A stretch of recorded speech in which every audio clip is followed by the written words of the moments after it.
तुम्ही गावातली शाळा जर बंद पडल्या, तुम्हाला आता वाटतंय काही, पण सामान्य माणसाची मुलं शिकणारच नाही.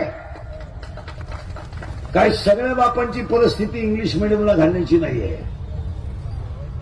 आणि आजही तुम्ही अभ्यास करा, सगळे क्लास वन अधिकारी मराठी शाळेतच तयार झाले. आजही जेवढे एमपीएससी होतं, हे मी जेवायला गेलो ते तहसीलदार साहेब आहेत मराठी शाळेत. तुम्ही अभ्यास करा. आणि आजही एमपीएससी युपीएससीची पोरं मराठी मीडियमचेच पास आहेत. तुम्हाला माझा राग येईल, मला परत बोलू नका तुमच्या यात्रेला, पण गावातली शाळा चांगली बनवा. तुमचं काय म्हणतं? तुमचं सांगतच नाही. आता तुमच्या शेजारी बंद पडेल नाहीत का? आल्या पटकून आहे,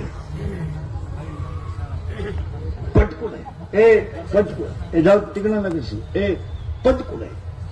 गावातली शाळा म्हणजे गावातलं मंदिर आहे.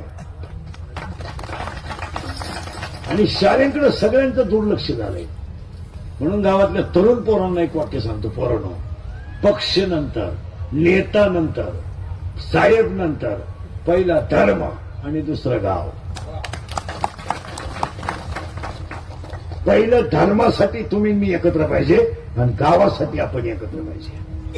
आम्ही काय उक्त घेतलं नाही शिव्या खायची, मी काय एकट्यानं टेंडर घेतलं नाही. हे केस कमी आहेत माझ्या अंगाची, एवढी गावं पाहिलीत मी. माझ्या इतकी तर कीर्तनं कोणी केलं नाही महाराष्ट्रात एका जन्मात. कुणाशी माय नाही वेळी 10 जन्मात नाही होणार कोणाला. मी 80च्या खाली महिना काढत नाही. आता हे तिसरं आहे सकाळपासून. जवळ असतं तर चौथं धरलंच असतं. पोटासाठी करावं लागतं. मी म्हणाल तो पोट एवढं मोठं आहे का? तसं नाहीये. शरीर सुंदर आहे तरच जग सुंदर आहे. हे नट ना नट मोकळा झाला माझ्या अंगातला. तुमचा हात फक्त असा होतोय, मग कोणी कुणाला गेलं. आयुष्य गेलं डांबरीवर माझं आयुष्य. मला मी तळतळीने बोलणारा माणूस आहे. तुम्ही मला महाराज म्हणावा, पाया पडावा, हा माझा विषय नाही. आपली माणसं वाया गेलीत, ती बदलावा एवढंच माझं उद्दिष्ट. आणि आपल्या माणसांनी बोललंच पाहिजे. तुमचं काय मत आहे? म्हणून एक तरुण पोरांना वाक्य सांगणार आहे मी. सांगू का? पोरण तुम्हाला लय राग येईल, सांगू का? तुम्ही मला घोडा लावा, सांगू का? पाया पडतो पोरांनो, दंगली, मोर्चे आणि आंदोलनं याच्यात पडू नका.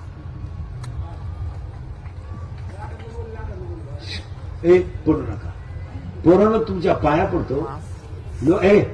लोकांच्या पेनात कॅमेरे आहेत.